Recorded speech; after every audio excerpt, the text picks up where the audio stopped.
한국성역검정시험 심화 이론편 32번째 시간입니다. 우리가 저번 시간에 그 일제강점기 잠깐 들어갔어요. 그렇죠? 맥을 끊을 수가 없어서 일단 들어갔는데 일단 일제강점기를 한번 정리를 하고 가자라는 거예요. 1기 1910년부터 1919년까지. 자, 2기가 1919년부터 1931년까지.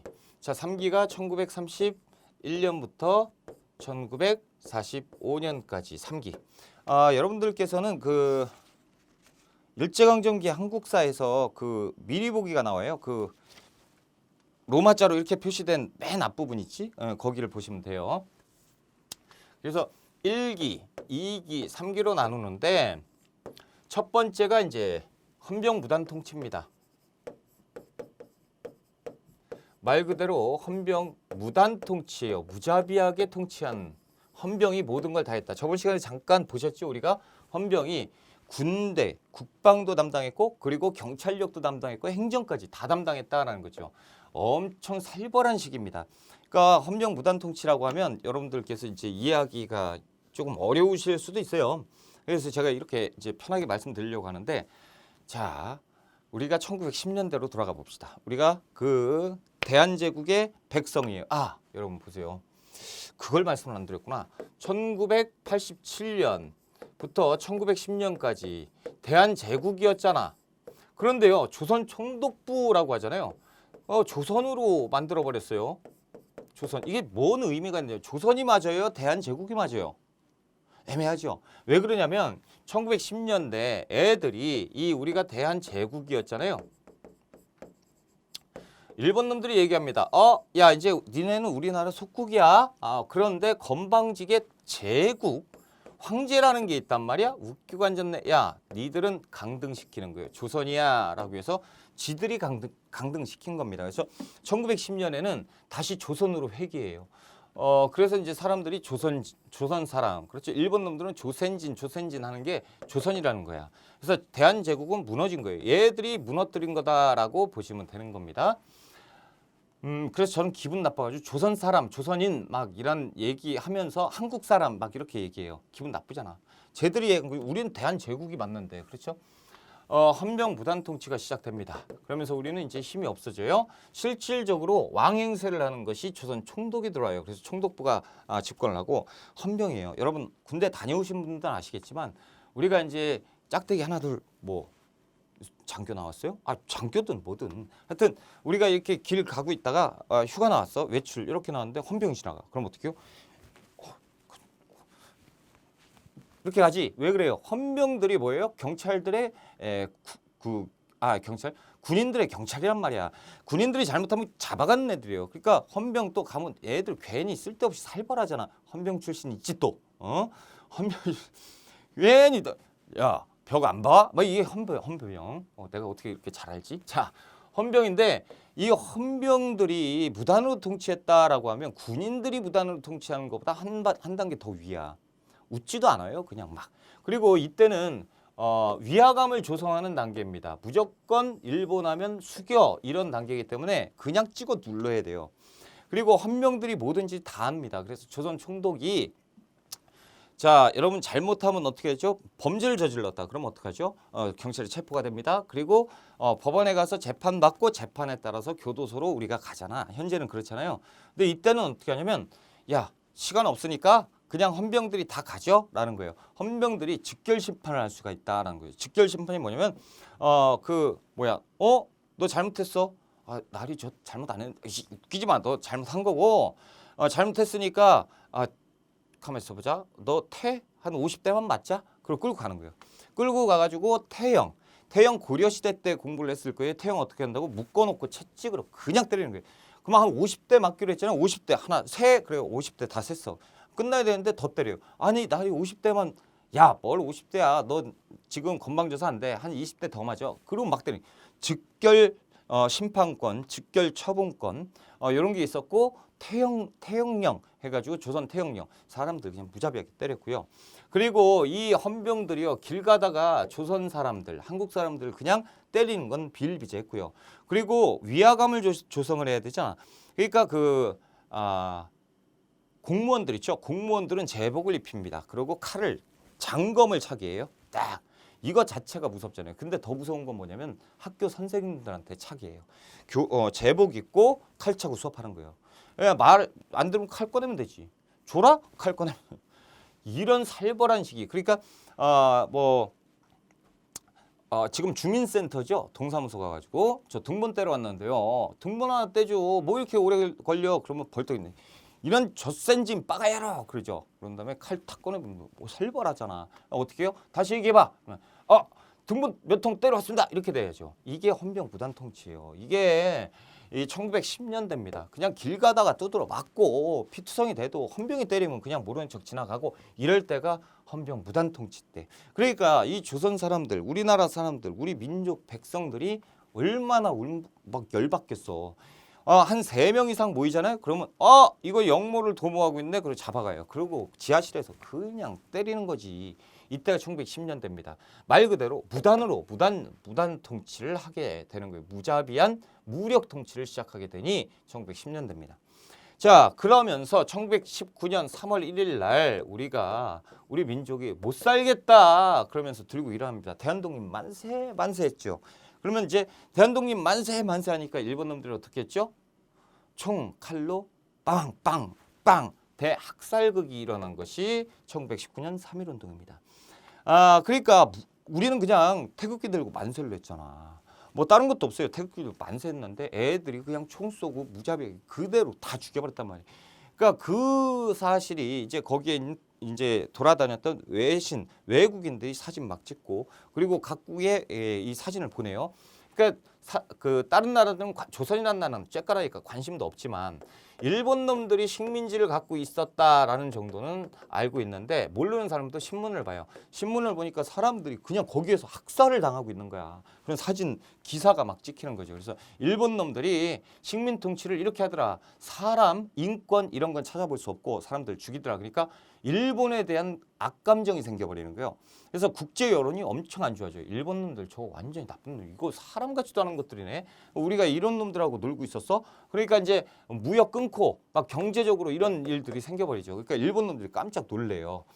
그래가지고 야, 안 되겠다. 우리가 전 세계에 얘기해요. 야, 이건 실수였어. 이런 일이 있었겠냐. 설마 우리도 사람인데. 그래서 앞으로는 문화적으로 통치할게라고 하는 문화 통치를 시작하는데 말 그대로 문화 통치가 아니고 기관적인 문화 통치입니다. 그러면 이제 문화적으로 통치한다라고 해서 이런 폭력 같은 거 없애줄게라는 게 1920년대예요. 그러니까 1920년대는 말은 이렇게 합니다. 문화적으로 통치예요. 그러니까 이제 헌병들이 있으면 안 돼요. 그래서 이제 일반 보통 경찰들이 등장을 합니다. 우리가 헌병이 이게 지금 무자비하잖아. 그래서 보통 경찰로 일반 경찰로 우리가 바꿀게라고 하는데 자, 이 모든 전국에 있는 헌병들은 다 모여라. 쫙 모여요. 이제부터 우리는 문화적으로 통치하겠다. 그러니까 헌병이 있으면 안 된다. 그럼 집에 가라고 해야 되잖아. 그런데 그 앞에 있는 옷을 갈아입어라. 그래서 경찰 제복으로 갈아입힙니다. 그리고 우리나라에 얘기하죠. 야, 군인을 뺐어. 군인을 빼니까 니네 국방이 소홀해질 수 있잖아. 그러니까 이 인력이 좀 필요해. 경찰이 국방까지 봐야 되니까. 그래서 조금 경찰력을 배치할게. 그래서 3배 인원 보강을 합니다. 그래서 그 일본 본토에서 군 출신, 경찰 출신 일부 해가지고 싹 다 오고 옷 갈아입혀서 요걸로 배치하는 거예요. 이렇게 배치하고요. 그리고 밖에서 볼 때 이 일기 때 1910년대는 밖에서 보면 무자비하잖아. 막 무섭고 공포 분위기인데 이때는 그래도 살만해요. 겉으로 딱 볼 때는 별 문제 없어. 그리고 잘못했어요? 그럼 삑삑 와서 순사가 와요. 어이, 너 잘못했지? 가자. 체포. 그래가지고 딱 체포를 해요. 예전에는 어떻게 했죠? 그냥 패대기 치면서 막 그 다음에 체포를 해갔는데 지금은 그게 아니고 자, 우리는 법적으로 통치할 거야. 그러니까 가자. 그래서 끌고 가서 지하실에 가가지고 이거보다 더한 형벌 내립니다. 막 그 박스 요만한 그 나무 통나무를 이렇게 만들어요. 그래서 육각면체의 통나무를 만들고 그 사이에 대못이 꽂혀 있어. 거기 들어가라고 하는 거죠. 그러면 거기 들어가고 발로 쿵쿵 미는 거야. 그러면 딱 그렇게 하고 막 스톱 막 뽑고 전기 매기고 막 별짓을 다 합니다. 엄청 더 살벌해요. 그런데 나오면 아무 일도 없는 것처럼. 그 안에 들어가면 훨씬 더 살벌한 이 시기가 1920년대예요. 아주 음지로 가면서 더 살벌해졌다라는 거죠. 그리고 이 문화적 통치를 하잖아요. 그러니까 얘들이 문화적으로 통치해. 그러니까 표면상에는 국제 시야가 있어. 그러니까 우리가 몸을 사려야 돼. 그러니까 이렇게 할 수는 없고 대신 이놈들을 분열을 시키자라는 거죠. 그래서 민족 분열책이 판을 칠 때가 1920년대입니다. 이게 뭐냐면 친일파를 양성하는 거예요. 그래서 조선 총독이 얘기합니다. 야, 친일파 양성이 제1이다. 우리의 제일 목표는 일본과 친한 사람들. 앞잡이, 일본 앞잡이를 만들라는 얘기죠.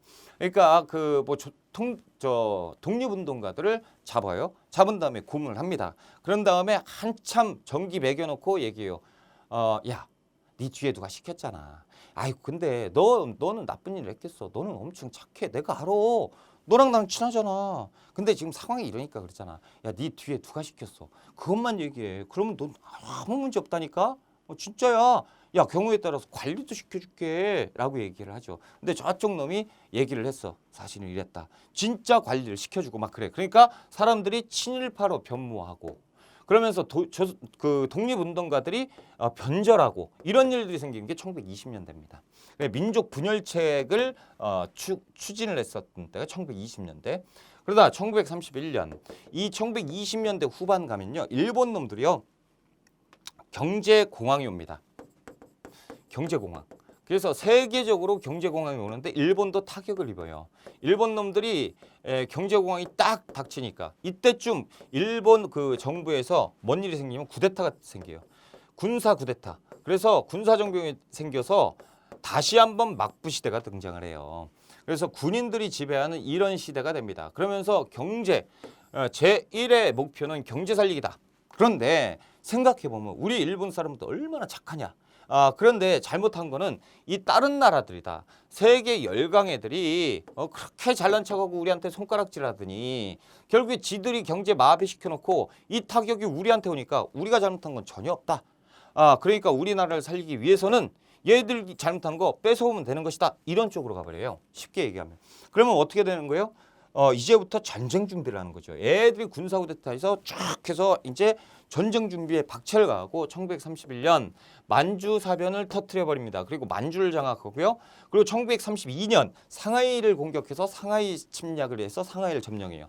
그다음에 1937년 이제 중국 대륙을 먹겠다라는 야심을 수면 위에 내린 1937년 중일전쟁을 터쳐버리고 그리고 나서 1941년 저기 진주만 하와이를 습격해서 미국과 전쟁을 선포하는 거예요.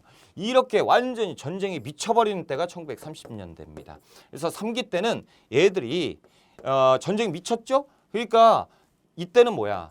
이제 세계의 여러 나라에 좀 눈치도 있고 우리 민족도 좀 조금 누구려뜨릴 이 필요도 있어서 조금 조용히 가다가 참고 있었던 거죠. 얘들이 참고 있었다가 이때 폭발하는 거야. 빵! 야, 조선인 다 모이면 뭐예요? 총알바지 보내는 거예요. 군사훈련은 필요 없어. 니 따위가 무슨 군사훈련이야. 가서 그냥 총알 맞아. 뒤에서 우리가 알아서 할 거야. 여성들은 여성 착취하고 그렇죠? 그 공장에서 군수물자 하게 하고 그러면서 얘들이 뭐를 하냐면 야 민족 웃기고 있네. 야, 이 한국 조선은 없는 나라야. 원래 일본이 맞아. 조선 이제 없다. 조선이란 글자도 없고 조선이란 말도 없고 사람도 없어. 조선 민족은 일본 사람이야. 이른바 내선일체입니다. 조선과 일본은 하나다. 일선동조론. 일본과 조선의 조상이 같다. 일선동조론. 이런 말도 안 되는 얘기를 하면서 민족을 말살시키려고 합니다. 아예 지도에서 한국이란 땅덩어리를 없애버리려고 하는 민족 말살 통치가 시작되는 거예요. 그리고 한편으로는 이 한반도를 전쟁 기지화시키는 이 병참 기지화로 들어가게 되는 것이죠. 그러니까 이때까지는 그래도 이런 표현 쓰면 안 되지만 그래도 살만했던 시기가 1기와 2기입니다. 그래도 우리나라 말 쓰고 한국말 쓰고 한국사도 숨어서는 공부했지만 공부하고 한국 지리도 공부하면서 한국이란 나라가 이렇구나라는 과목이나 이런 것들이 있었는데 이제는 한국이 지도에서 없어지고 사상에서 한국이 빠져요. 그러니까 야, 홍길동이라고 안 하죠. 이제 이 창씨 개명 했어요. 너 이제 홍길동이 아니고 나카무라야. 어이 나카무라. 얘 앞에는 거예요. 왜? 얘는 아니에요. 하이 해야죠. 하이. 홍길동 얘. 뭐 네가 홍길동 나카무라잖아. 이렇게 완전히 민족이 없어지는 거죠. 완전 민족을 말살하려고 했던 때가 1930년대입니다. 그러니까 이때는 사람을 사람으로 안 봐요. 1기가 제일 무서웠잖아. 말도 안 되는 소리. 3기가 제일 무섭죠. 이렇게 되는 거. 마음대로 징발하고 사람을 물건 다루지 했을 때가 3기입니다. 자, 이렇게 참 기분 나쁘죠? 하여튼 봅시다. 이제 페이지 바꿔서요. 본문으로 들어갑시다. 조선총독부. 저번 시간에 우리가 했고요. 동양척식 주식회사 우리가 했고요. 이제 1기예요. 그래서 정치, 경제를 장악하려고 하는 일본 놈들이죠. 중추원. 그래서 친일파를 만들려고 했었고. 자, 두 번째 헌병무단 통치의 내용을 봅시다. 헌병경찰을 앞세운 일제 폭력적 통치 방식이고 방금 말씀드린 것처럼 즉결 처분권이 있었습니다. 그래서 태형, 징역, 구류를 지들 마음대로 할 수가 있었고 태형이라고 하는 것은 이 곤장 치는 거죠. 곤장도 그냥 태형이에요. 그냥 곤장해서 두드러 패고 이렇게 팼다니까. 이렇게 두드러 팬 게 1기 때입니다. 1910년대. 조선 태형령 볼까요? 태형은 감옥 또는 즉결관소에서 왜 비밀리에 하냐고. 그렇죠? 그리고 왜 조선인에 한해서 일본 사람은 태형 안 친다 이거예요. 이렇게. 손과 발을 묶은 다음에 이렇게 때리겠다라는 거죠. 아주 쳐죽일 놈들이죠. 그런데 태형령은 1912년이에요. 태형령. 자, 그리고 헌병이 경찰 행정 업무 모두가 아니고요. 정치활동? 이게 말도 안 되죠. 관력 교사들까지도 제복과 착검, 헌병 이렇게 생겼죠. 관리들이 왜 칼을 차고 있냐고. 그렇죠? 교원들이 왜 칼을 차고 있냐고요. 이게 1910년대입니다. 자, 기병권 제한, 언론 출판 집회 결사의 자유를 박탈했고요. 교육, 일본어 중심의 교과목. 그러니까 이때는 3명 이상 모임 금지예요. 일단 금지고 모였다. 근데 모이면서 그러면 잡아갔어요. 일본의 일자만 나오면 잡아가는 거예요. 교육, 일본어 중심의 교과목. 이제 일본어 가르치고요. 초등교육과 실무 내용만 가르칩니다. 중학교 이상 못 가요. 이것이 일제 강점기다라는 거죠. 자, 이제 경제편으로 봅시다. 토지조사 사업을 하는데요. 이 토지를 뺏어야겠죠. 그래서 근대적 토지 소유 확립을 우리가 근대적 토지 소유를 우리가 알려주겠다라는 명분에 땅을 뺏는 작업을 시작하니 그것이 토지조사 사업인데, 자, 토지조사 사업은 1910년부터 시작을 해요. 그런데 뭐 근거가 없잖아. 그래서 근거를 나중에 만들어요. 1912년. 그러니까 토지조사 사업은 1912년부터 시작되었다. 이것도 맞는 얘기고 10년도 맞는 얘기입니다. 아무튼 1919년까지 이 토지조사 사업을 시작합니다. 기한부로 신고하게 만들어요. 그래서 사람들이 신고를 하느냐 안 해요. 왜? 자, 보세요. 조선총독부가 토지조사 사업을 시행합니다. 말 그대로 니들 토지가 얼마나 있는지를 우리한테 신고해라는 거죠. 그런데 신고를 강요해요. 농민들이 짜증나죠. 아니, 일본 놈들이 하란다고 내가 일본 놈들 말 들어야 돼? 그래서 신고를 안 합니다. 근데 이게 기간부 신고제잖아. 그러니까 신고를 안 하면 국고로 기속돼요. 조선총독부가 다 가져간단 말이야. 기간은 짧아요. 절차도 복잡합니다. 만약에 농민이 오케이 알았어 내가 한다 그래가지고 쫙 해서 서류를 만들어서 갔어요. 그랬더니 총독부에서 딱 보고 야 근데 몇 장 빠졌네? 다시 가지고 와. 탁 해가지고 갖고 왔어요. 좀 이걸 또 안 갖고 왔잖아. 다시 갖고 와. 해서 갖고 왔어요. 야 끝났어. 안 받아. 짧은 기간 그리고 절차는 엄청나게 복잡했어요. 그러니까 이게 다 뺏어가겠다는 얘기고. 그런데 얘들이 한쪽으로는 친일파 양성이 또 목표였잖아. 그래서 지주들을 친일화합니다. 자, 지주들에게는 미리 가요. 조선총독부 관리가 미리 갑니다. 그래서 야 조금 있다가 우리 총독부에서 이런 거를 할 거거든. 그래서 이런 게 필요해. 근데 되게 복잡해. 그리고 문서도 엄청 많거든. 근데 걱정할 필요 없어. 내가 다 알려줄게. 그래서 목록 같은 것도 다 갖다 주고 지주의 편의를 다 봐줘요. 그래서 지주는 돈 많은 애들은 신고를 했네. 땅 많은 애들은 신고를 했어요. 그러니까 인정을 받아요. 그러니까 일본 놈들이 지주가 어떻게 해요? 일본 놈들 다 나쁜 거 아니네? 야 이런 애들 진짜 이봐 다 뺏기고 두드려 맞고 그런데 야 얘들 괜찮네. 쟤들한테 잘해야지. 야 너 그때 나 이렇게 해준 거 고마워. 그러면서 돈도 얼마 찔러주고 뇌물 주고 이러면서 일본 애들하고 친해지죠. 이게 뭐예요? 친일지주가 등장합니다. 그래서 지주의 소유권을 강화시켜줘요. 그러니까 이 농민들 땅 뺏겼죠. 어떻게 해요? 소작해야 될 거 아닙니까? 소작.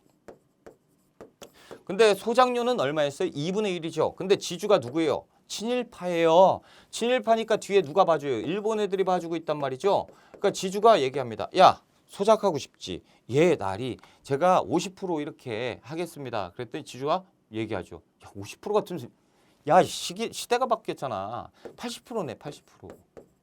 소작료가 80%입니다. 그래도 어쩔 수 없이 해야죠. 자, 지주의 소유권은 강화되고요. 친일 지주가 등장하고요. 그러면서 정통적으로 이어오면서 대를 이어서 소작지는 이런 전통권 없어져요. 식민지주제가 강화되었다라는 표현을 쓰게 되는 겁니다. 자, 토지조사령 발표했죠. 기한부 신고제죠. 이 반일 감정이 극심했고요. 신고기간 짧아요. 절차는 복잡하고요. 그래서 신고 안 하는 땅이 많고요. 그러니까 총독부가 다 가져갑니다. 미신고 농토 우리 거, 공공기관 토지 우리 거, 마을 문중의 토지 우리 거 다 가져가요. 그리고 이 가져간 토지를 어떻게 해요? 동양척식 주식회사에 넘겨줍니다. 그럼 얘들이 어떻게 합니까? 일본 본토의 자본가들한테 헐값으로 다 해요. 그러면 돈이 만들어지죠. 돈 어디다가 줘요? 총독부에 갖다 주면 총독부가 이거를 식민자금으로 쓰게 되는 거죠. 자, 과세지 면적은 증가해요.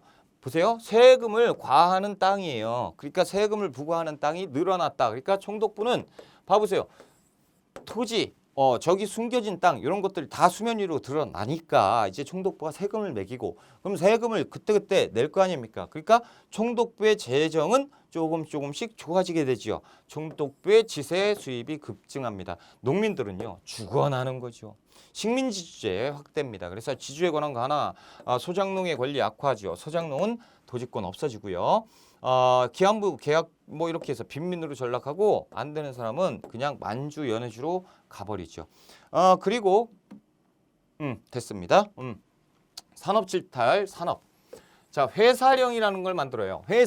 회사는 이제부터 아무나 못 만든다라는 거죠. 총독부에 허가가 있어야 돼. 그것이 법을 만들었는데 회사령이에요. 1910년이고 회사 설립할 때 총독이 허가를 해야 됩니다.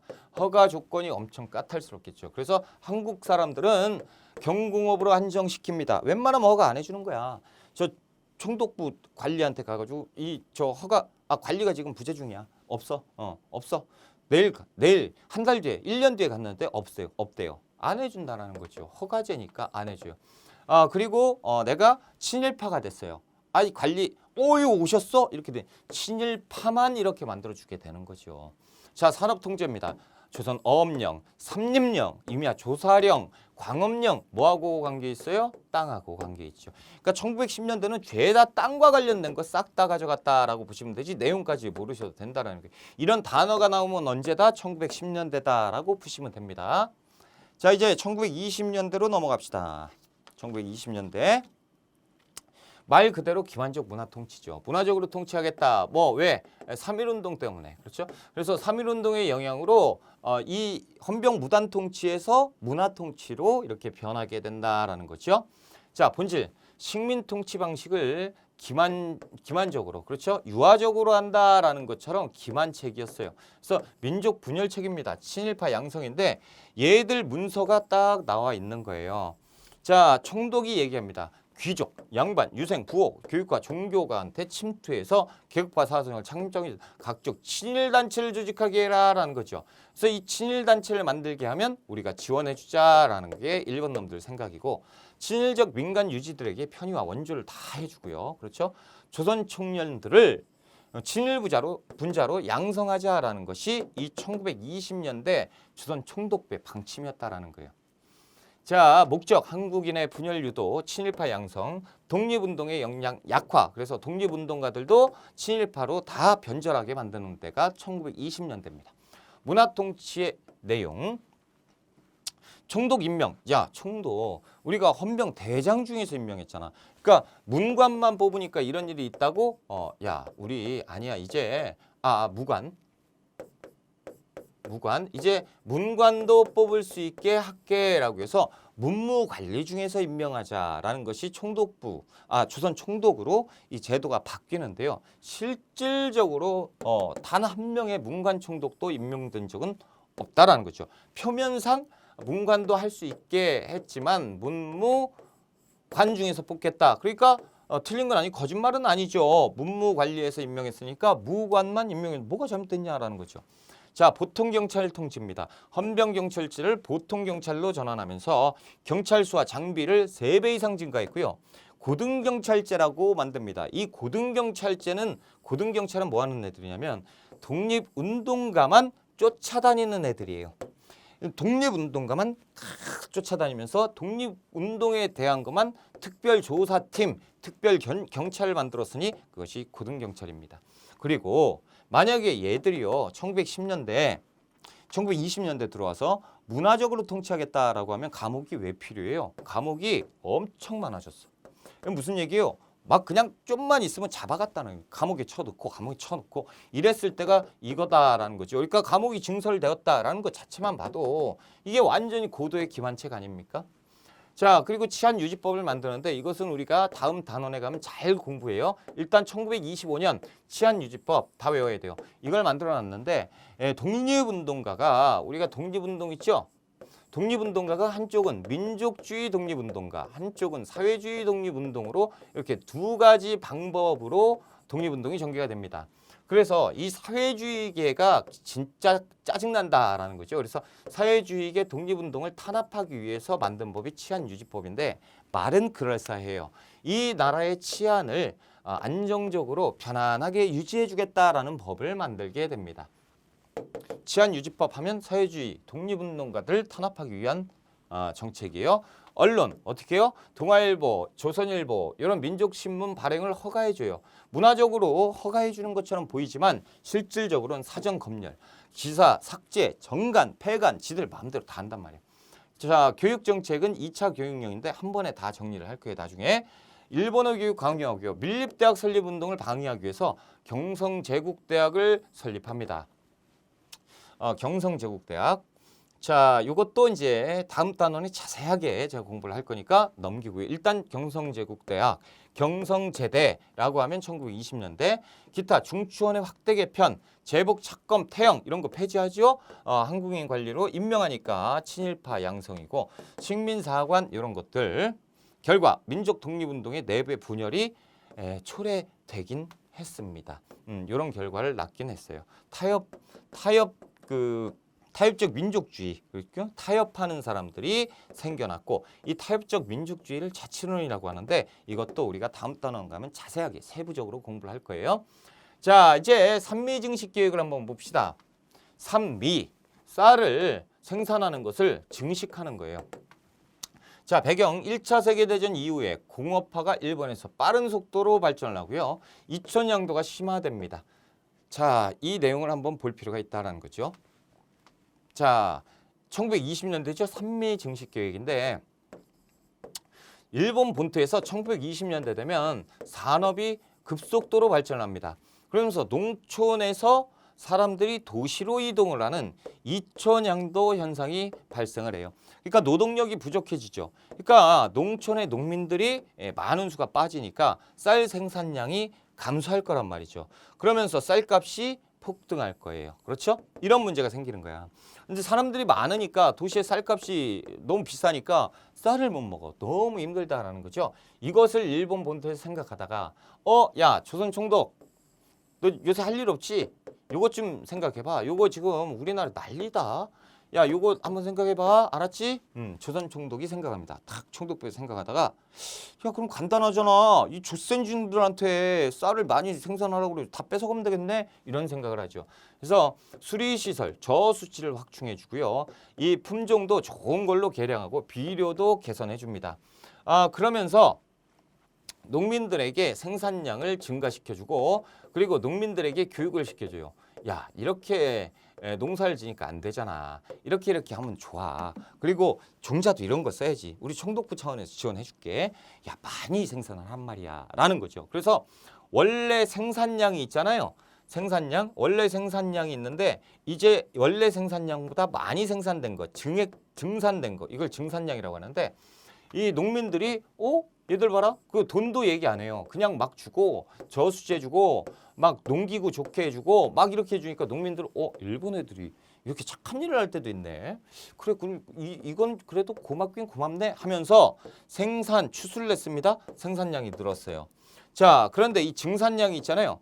얘들은 원래 뭐냐면 이 증산량을 싹 다 가져가는 게 총독부의 목적이었는데 증산량을 가지고 일본에 보내줬어요. 쌀값이 안정이 안 돼. 그러니까 야야야야 이 안정이 안 되니까 얘들 이것도 뺏어와 그러면서 이것도 슬슬 뺏어오는 거야. 그러니까 일정 부분 요만큼밖에 안 남아요. 그러니까 열받죠. 농민들 입장에서는 봐봐. 예전에 이런 거 안 했을 때는 요만큼으로도 먹고 살기 힘든데 지금 이걸 하더니 생산량 늘리더니 요거 여기까지 다 뺏어가는 거예요. 우리는 지금 뭐 먹고 살란 얘기야. 근데 이걸 뺏어갑니다. 그리고 일본 유출을 계속해요. 그러다 보니까 어느 정도 쌀값이 안정화됩니다. 자, 이럴 때 얘들은 잠깐 지금 요거 있지. 수리시설 품종계량 요거 비용 들어갔네. 야 이거 비용 이제 내놔라고 하는 거죠. 그런데 만약에 이거를 농민에게 내놔라고 얘기하면 농민들 뭐 난리 나겠지. 폭동이 일어나겠지. 그러니까 총독부 머리를 써요. 지주들, 야 니들 돈만 내들, 야 니들이 부담해 라고 얘기를 해요. 그러니까 지주가 아 참 진짜 야 너 너무하는 거 아니야? 내가 너 그때 총독부 관리 그거 승진했을 때 내가 비용도 주고 이렇게 했는데 지금 와서 1억이야? 이거 아니 이걸 내가 왜 내냐고 이런 거를. 그러니까 아 참 야 우리 친구 사이에 내가 그렇게 막 막무가내로 하겠어. 니들 있잖아. 얘들한테 더 내라고 해 이거. 더 내라고 해. 그러면서 이렇게 알려주니까 지주가 아 그렇구나 그러면서 부담을 전가시키죠. 그러니까 이 비용까지 여기에서 또 쪼개가지고 줘야 돼요. 그러니까 지주는 손해보는 거 아무것도 없죠. 게다가 지주는요. 이 소장료를 뭘로 받죠? 쌀로 받아요. 그러니까 얘들 먹고 살 건데 여기에서 쌀로 받으니까 이 쌀값이 지금 폭등할 거 아닙니까? 왜요? 우리나라에 먹고 살 게 없다니까? 쌀이 없으니까 이거랑 똑같잖아. 쌀이 없어요. 쌀이 없으니까 쌀값이 미친 듯이 뛰는 거예요. 그러니까 얘들은 쌀로 받았잖아. 이 쌀값이 폭등하니까 얘들이 내다 파니까 훨씬 더 돈을 많이 벌죠. 이거 다 누구 덕분이야? 일본 놈들 덕분이죠. 더욱더 친일화가 되게 되는 것이 이때입니다. 자 그리고 얘들이 우리 농민들이 야 우리 먹고 살 거 없어서 안 되겠다. 폭동을 일으킬 거야. 난 못 참겠어 라고 하니까 잠깐 야 그러기 전에 야 우리가 아무리 그래도 니들 먹고 이거 뺏어간 거 내가 아는데 기다려. 그래서 만주에서 개, 돼지들 먹이는 사료 있죠? 사료의 재료가 되는 그 질 낮은 콩 요런 것들을 싹 다 수입해서 야 이거 먹어 라고 해서 먹였다니까. 이때가 그때예요. 근데 더 미쳐버리는 때는 언제인 줄 아세요? 일본에서 어처구니 없는 일이 벌어진 거야. 곡물값을 안정화를 시켰어요. 근데 쌀이 계속 들어오죠. 그러니까 어떻게 해요? 쌀값이 폭락해요. 그러니까 이제 농민들이 니들 지금 제정신이냐 일본 정부에 정식으로 항의를 하는 거지. 니들 지금 야 우리 이렇게 됐는데 곡물값 떨어지면 야 나도 농사 안 져 마음대로 이렇게 되니까 알았어. 야야 총독부 그만 갖고 와 그만. 이제 그만 갖고 와. 이제 안 갖고 와도 돼. 이제 안정화 됐어. 그래? 알았어. 근데 여기에서 요만큼 지금 가고 있는 배는 갈 거 아니야. 그렇죠? 가고 있어요. 근데 이거 또 들어가면 안 되잖아. 그러니까 항구에다가 버렸어요. 바다에다 다 버렸다라는 거. 쌀을 죽일 놈들이죠. 자 보자라는 거야. 배경 공업화 그래서 이촌항도 쌀 수요 쌀값 폭등 산미증식 계획을 실시했고요. 그래서 내용 봅시다. 한국의 대규모 농업 간척 사업 이렇게 여러 가지를 해줬고요. 1차 계약, 2차 계획 이렇게 나와 있는데 우리는 1차, 2차 보지 마시고 34년까지잖아. 무시하고 1920년대 산미증식 계획이었다라고만 아시면 됩니다. 근데 얘들이 다 중단한 이유는 뭐예요? 일본 내 자국민의 농민을 보호하기 위해서예요. 일본의 농민을 보호하기 위해서 중단한 거지 우리나라 사람들이 반발하니까 중단한 게 아니다라는 거죠. 자 결과 식민지 주제는 훨씬 더 강화되죠. 농민에게 전가하니까. 자 농민은 몰락합니다. 수탈해 간 미국이 증상량보다 훨씬 많아서 이렇게. 자 농촌의 변화, 소작쟁이 이렇게. 그리고 농사는 이제 한 가지 종류만 단작형 농업으로 가죠. 쌀만. 그렇죠? 그래서 지주의 이익은 훨씬 더 증대됐고요. 잡곡 수입. 그래서 일본 놈들이 말도 안 되는 거 콩을 수입해서 우리한테 먹으라고 줬어. 그게 이제 말이 됩니까? 자 영양 다 뺏어가고. 목포 군산은요. 안타깝다. 쌀 수타랑으로 이용됩니다. 그러면서 목포와 군산이 이때 조금씩 발전을 해 가는 거예요. 자, 일본 놈들은 이제 자본 침투를 어떻게 하는지 한번 보자라는 거죠. 배경 1차 세계대전으로 일본의 자본주의가 급성장되고요. 유럽 시장이 축소되면서 한국에 자본가들이 들어오게 되는데 일단 요거는 1910년대 토지조사 사업이 있습니다. 토지조사 사업. 그렇죠? 이게 몇 년까지죠? 1918년까지입니다. 자, 이 토지조사 사업을 어떻게 했다고요? 이 뺏은 땅을 가지고 그 동양척식 주식회사에 넘겼죠. 그러니까 동양척식 주식회사는 일본의 자본가들에게 땅을 헐값에 팔았다고요. 그렇죠? 그러니까 일본 사람들이 지주가 되는 거 아니에요. 그렇죠? 땅 주인이 된단 말이지. 그래서 이 땅 주인들이 기다리고 있어요. 왜? 1910년부터 1918년 개발 사업이자 조사 사업이니까 그린벨트야. 그린벨트로 묶였으니까 못 가져와. 그러니까 이제 들어가 봐야 안 돼. 기다리고 있어요. 1919년. 야, 이제 우리 가서 내 땅 찾으러 가자라고 했는데 3.1운동 터져요. 그러니까 못 들어가고 1920년대 되면서 이제 조용해지니까 지주들이 넘어오기 시작해요. 자신들의 땅을 찾으러. 1920년대 일본의 자본가들이 미친 듯이 넘어오는데 내 땅이다. 와, 여기가 내 땅이야? 생각보다 넓고 좋네라는 거죠. 1910년대에 회사령이 있었단 말이죠. 근데 지금 1920년대죠. 1920년대 일본 사람들이 미친 듯이 지금 왔어요. 뭐 만들러 와? 회사를 만들어야죠. 그래서 일본인들이 회사를 만들려고 하는데 이놈의 회사령 때문에 허가지예요. 엄청 불편해. 일본 사람들이 내 땅에 이제 회사 만들어야 되니까 총독부 가자. 총독부 관리를 만나러 갔는데 관리들이 없어. 왜 없어? 야, 관리 어디 갔어? 아니, 없는데요? 이 습관이 된 거야. 몸에 밴 거야. 이때 허가제잖아. 안 만나게 하니까 허가제. 그래서 한국 기업도 안 만들어 주려고 이렇게 된 거죠. 그러니까 1920년대 들어갔던 일본 자본가들이 아주 그냥 얘들이 미쳤구나. 그래서 총독을 만납니다. 조선 총독에게 정식으로 따져요. 야, 팔아먹을 땐 팔아먹더니 지금 와가지고 이게 뭐야? 총독이 왜 그래? 왜? 뭐가 잘못됐는데? 야, 회사를 만들려고 그러는데 니네가 허가를 안 해준 게 말이 되냐고. 무슨 소리야? 야, 저기 비서관 와봐. 그래서 이거 뭔 얘기, 얘들이 뭔 얘기하냐? 그러니까 이제 얘기하는 거죠. 우리나라에 회사령이라는 게 있는데 허가제입니다. 그래서 조금 이렇게 되죠. 그런 게 있었어? 야, 없애. 그래서 1920년대 일본 자본가들의 편의를 위해서 이 회사령을 폐지해버립니다. 그래서 신고제로 바뀌는 거죠. 그러니까 이제 누구든지 신고만 하면 회사를 만들 수가 있어요. 그러니까 일본 공장이 증가하죠.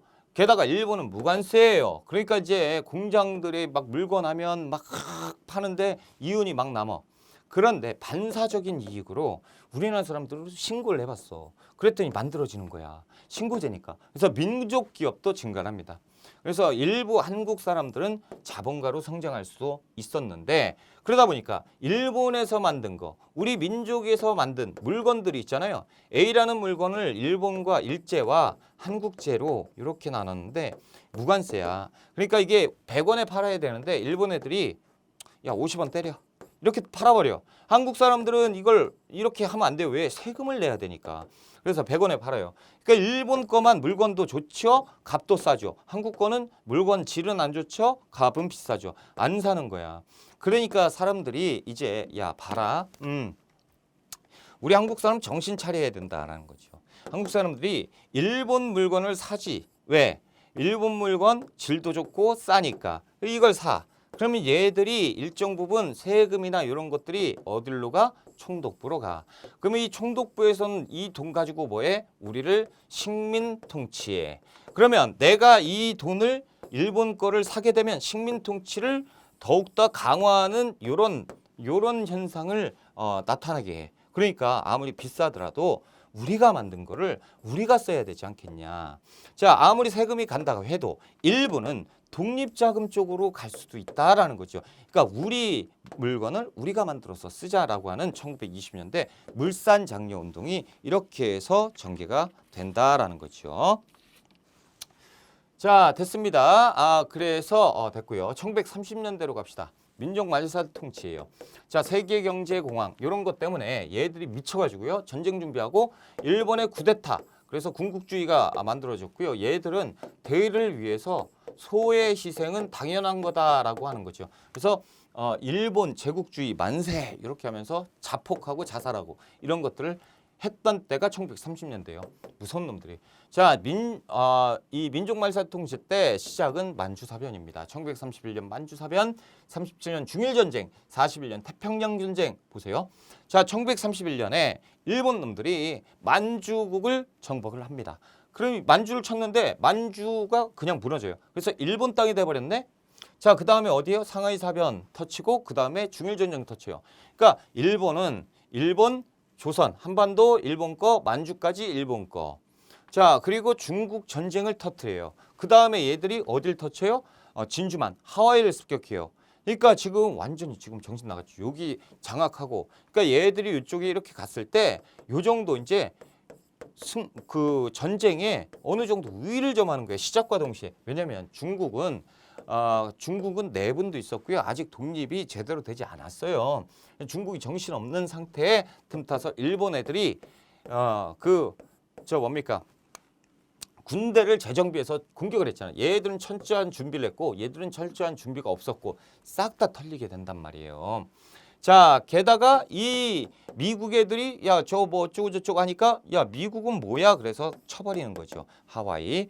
그리고 이게 이해가 안 가잖아요. 하와이, 야, 진짜 일본이 미국산대로 정제를 했단 말이야. 와, 미국? 하와이 습격? 얘들 두드려 맞겠네? 그게 아니고 맨 처음에는 하와이 습격을 했는데 그때 가서 또 말씀을 해 드릴 건데 하와이 습격을 했는데 일요일 날 새벽에 습격이에요. 그러니까 군인들이 휴식을 취하고 있는데 그때 습격을 하는데 얘들이 그냥 이 군대 폭격만 했으면 괜찮은데 민가까지 같이 쳐버린다는 거예요. 완전히 쑥대밭이 돼요. 그래서 미국에서 전쟁을 선포하는데 그 전함을 끌고 이렇게 가는데 일본 놈들이 이 섬나라잖아. 그러니까 얘들이 해상 세력이 막강해요. 그래서 맨 처음에 고전을 면치 못했던 미국이야. 그래서 일본 애들한테 깨지고 막 그랬습니다. 자, 목적 한국인을 침략 전쟁에 효율적으로 동원하기 위해서 민족 말살을 주재합니다. 자, 정책 변화, 민족 운동 분쇄를 위한 각종 악법을 무조건 이제 그냥 마음대로야. 지들 마음대로 만들고 언론 탄압하고요. 군과 경찰력 증강하고요. 내선일체, 조선과 일본은 하나다, 한 몸이다. 일선동조론, 일본과 조선의 조상은 같다라는 거죠. 신사참배. 그래서 일본의 위인들을 모셔놓은 곳. 우리 입장에서 봤을 때는 아주 악랄한 놈들이죠. 쳐죽일 놈들인데 이 쳐죽일 우리나라의 원수들이 묻혀있는 데가 신사예요. 근데 일본 놈들은 모셔놓은 곳이죠. 자신들의 위인. 요거를 우리 보러 참배하라고 해요. 왜? 야, 니네가 잘못 알고 있는 거야. 우리 조상은 니들 조상이거든. 그러니까 대단하신 분이 모셔있는 곳이 여기인데 니들이 와서 인사해야 되는 거 당연한 거야. 그래서 신사참배를 하게 하고요. 그러니까 우리는 우리 아버지의 원수한테 가서 인사를 하고 있는 거란 말이야. 한국신민서사, 한국신민서사 암송시킵니다. 그래서 이렇게 신사참배하죠. 한국신민서사 모든 행사에 그러니까 이제 학교 수업하기 전에 한국신민의 서사를 암송하고 시작하고 어떠한 뭐 그 관공서의 행사가 있다 그러면 한국신민의 서사 우리는 이러한 이유로 천안폐하의 신민이 되는 것이 영광이다 뭐 이런 내용의 한국신민서사를 암송시킵니다. 황제국이 어디예요? 일본의 백성이 되는 것을 암송시켰다고. 자, 궁성요배는 일본 항상 또 이거 끝나고 또 동시에 하는 게 동쪽을 보고 큰 절을 시킵니다. 그것이 궁성요배예요. 동쪽은 뭐가 있어요? 일본 왕이 있는 궁이 있는 곳이잖아요. 그쪽 보고 큰 절해라 라는 거고. 그리고 민족 말살 정책이죠. 우리말, 우리 역사 금지, 일본식 성명, 창씨개명, 학술, 언론당체 다 해상시키고요. 기타 집회결사 이런 거 어디 있어요? 없어요. 그리고 조선 사상범 보호관찰령, 사상범 이런 사상 얘기 나오잖아. 그러면 1930년대를 보시면 돼요. 조선 사상범 예방구금령, 그렇죠?